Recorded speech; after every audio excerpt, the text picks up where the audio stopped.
तो लगातार हम चर्चा कर रहे हैं, हमारे साथ खास मेहमान भी स्टूडियो में जुड़े हुए हैं। अमिताभ कुमार जी वरिष्ठ पत्रकार हमारे साथ बने हुए हैं, आचार्य प्रमोद मिश्रा जी हमारे साथ जुड़े हुए हैं। तो जिस तरह से हम देख रहे हैं अयोध्या में आज सेंटिमेंट्स काफी ज्यादा हैं। आचार्य जी आप कैसे देखते हैं, क्योंकि लगभग 28 सालों तक जो रामलला थे वो टेंट में थे और जो अयोध्या वासी थे वो कहीं ना कहीं उन्हें देखकर दुखी होते थे, लेकिन अब जो उम्मीद उमंग जाग गई है राम मंदिर बनने के बाद, तो किस तरह के इमोशन आज लोगों के हैं देश में और अयोध्या में? बिल्कुल बिल्कुल। आज जिस तरह से रामचरितमानस की चौपाई याद आती है जब भगवान का अवतरण हुआ था, और चौपाई तो कहती ही साथ साथ हम इन 28 सालों में कई बार दर्शन करने अयोध्या गए, क्योंकि हमारा लगभग बचपन यानी पढ़ाई का समय वहीं बीता है, तो बार बार जाना होता ही था, दर्शन करने जाते थे। घूम घूम करके उस जो है जाल लगा हुआ था, जाल के अंदर से घूम करके जाना और फिर दर्शन करना। टेंट के अंदर यानी तंबू के अंदर भगवान बैठे हुए थे। वह प्रतीक्षा की घड़ियां आज इस तरह खत्म हो रही हैं, तो मुझे याद आ रहा है रामचरितमानस की आज चौपाई, जो परमात्मा की कृपा से आज जब राम का अवतार हुआ था दोबारा पुनः वह समय अब रिपीट कर रहा है, तो बड़ा सुंदर बड़ा दिव्य लगता है मन को और भाव को, समाज को, देश को, सनातन को, सबको। नौमी तिथि मधुमास पुनीता,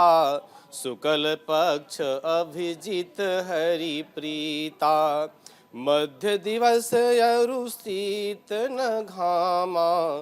पावन काल लोक विश्रामा, पावन काल लोक विश्रामा। यह दिव्य चौपाई श्री रामचरितमानस की बाबा तुलसी ने लिखा कि जो नौमी तिथि थी, मधुमास पुनीता और जो है शुक्ल पक्ष अभिजित हरिप्रीता, वह मध्याह्न का समय परमात्मा का प्राकट्य होता है माता कौशल्या के उस गर्भगृह में, और माँ कहती हैं कि जैसे श्रीलीला अति प्रियशीला, उस तरह के जो भाव, उसी भाव को समेटे हुए आज का यह जन समूह और सनातन उसको देख रहा है, तो बड़ा आनंद आता है हृदय को, आत्मा को, आत्म संतुष्टि होती है, आत्म के अंदर से एक ऐसा प्रवाह निकलता है कि जो है ये समय लगभग लगभग 500 वर्षों की जो प्रतीक्षा थी सनातनियों की, हिंदुओं की, धर्म की प्रतीक्षा थी, आज पूरी हो रही है। तो बड़ा आनंद आता है अंदर से कि ऐसे ही आगे, अभी तो आज जो है मोदी जी का आगमन हुआ है और अयोध्या का जन सैलाब उमड़ रहा है, देख रहे हैं। बाकी जो 22 तारीख का समय होगा वो कुछ और ही दिव्य होगा, उस समय की भी प्रतीक्षा धीरे धीरे हो रही है, लोग कर रहे हैं। हम सभी बैठे हुए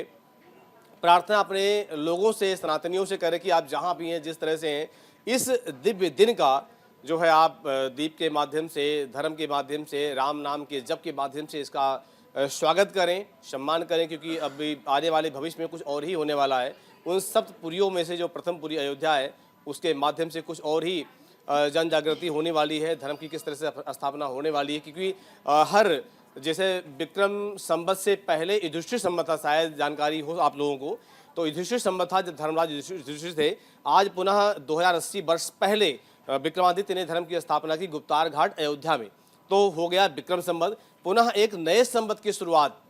इस वर्ष से हो रही है, इस नए 2024 के बाद से होगी, तो नए संवत की स्थापना होगी, जो कि आने वाले लंबे समय तक के लिए, लंबे भविष्य के लिए इस तरह की कल्पनाएं, इस तरह का भाव हम लोग रखेंगे। तो बड़ा दिव्य दिन है, बड़ा दिव्य समय है, बड़ा स्वागत समय का है।